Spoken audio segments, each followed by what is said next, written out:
ஆசை ஆசைன்னு பாட்டு பாடிக்கிட்டு நாங்கள் சோஃபா அங்கே போயிட்டோம். Yes, it's Preethi's vlog episode number 12. So நாங்கள் சின்ன வயசாக இருக்கும்போது எங்கள் வீட்டில் உட்காரத்துக்கு ஒரு சேர் கூட இருக்காதுங்க. யாராவது கெஸ்ட் வந்தால் கூட பக்கத்து வீட்டுக்கு போயிட்டு ஆண்டி 2 சேர் கொடுங்கன்னு கேட்டால் அந்த ஆண்டி 4 முறை முறைச்சிட்டு சேர் எடுத்து கொடுக்கும்.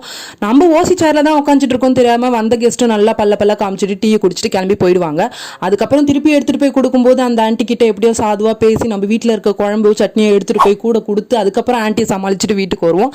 ஸோ அந்த காலம்லாம் போய் இன்னைக்கு நம்ம வீட்டுக்கு நம்ம ஓனாக நம்ம சம்பாதியத்தில் நம்ம அம்மா அப்பாவுக்கு வாங்கி கொடுக்கும்போது எதுக்கு அதெல்லாம் தேவையில்லைன்னு அம்மா அப்பா பல ரெஸ்ட்ரிக்ஷன் போட்டு அதெல்லாம் தாண்டி கடைக்கு கூட்டு போய் ஒரு சோஃபா வாங்கி எடுத்துட்டு வீட்டுக்கு போய் உக்காஞ்சா ஆஹா என்ன ஒரு சந்தோஷம். நம்ம வாய் தான் சும்மா இருக்காதே. போன இடத்துல ஒரு தள்ளுவண்டியில நல்லா காரப்பொரி வித்துட்டு இருந்தாங்க. அங்க போய் 4 காரப்பொரி வாங்கி வாயில போட்டுட்டு அங்கேருந்து கிளம்பி போனா அம்மா அடிக்கிற வெயிலுக்கு எனக்கு ஒரு ஃபேனும் வேணும் அப்படின்னு சொல்லி கேட்டாங்க. நானும் என் அக்காவும் ஷேர் பண்ணி இது 2த்தையும் வாங்கி போட்டுட்டோம். மோஸ்ட் ஆஃப் வீட்டுக்கு போய் பார்த்தா வேணாம்